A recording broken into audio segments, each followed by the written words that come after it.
Manila, Philippines. A traditional jeepney fare hike petition seeking a minimum charge of 15 pesos from the current 13 pesos is being reviewed by the Land Transportation Franchising and Regulatory Board or LTFRB. Manila, Philippines. Sinusuri ng Land Transportation Franchising and Regulatory Board o LTFRB ang isang tradisyonal na petisyon sa pagtaas ng pamasahe sa jeep na humihiling ng minimum na singil na 15 piso sa halip na kasalukuyang 13 piso.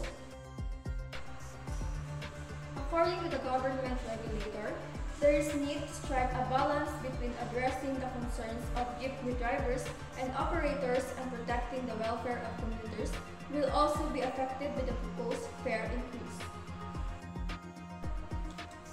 Ayon sa government regulator, kailangan magkaroon ng balanse sa pagitan ng pagtugon sa mga alalahanin ng mga jeepney driver at operator at pagprotekta sa kapakanan ng mga commuter na maaapektuhan din ng panukalang pagtaas ng pamasahe. The LTFRB is reviewing the petition thoroughly and will consider all relevant factors, including fuel price trends, inflation rates, and the overall impact on the riding public, the LTFRB said in a statement Tuesday. Masusing sinusuri ng LTFRB ang petisyon at isasaalang-alang lahat ng nauugnay na salik, kabilang ang mga presyo ng gasolina, mga rate ng inflation, at ang pangkalahatang epekto sa ekonomiya sa riding public, mungkahi ng LTFRB sa isang pahayag nitong Martes. It gave assurance that public hearings and consultations would be conducted to ensure transparency and inclusivity in its decision-making process.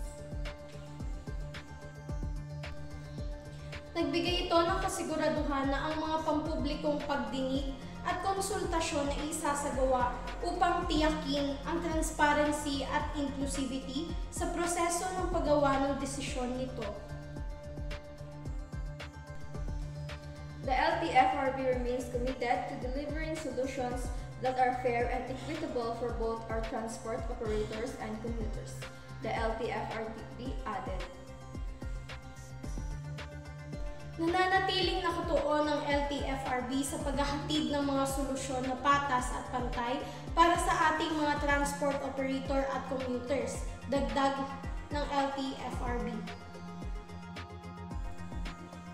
Various transport groups have been calling for a fare hike, citing big fuel price increases, rising food costs, and high inflation rate of the country. Ang iba't ibang grupo ng transportasyon ay nananawagan para sa pagtaas ng pamasahe, binanggit ang malaking pagtaas ng presyo ng gasolina, pagtaas ng mga gasto sa pagkain, at mataas na inflation rate sa bansa.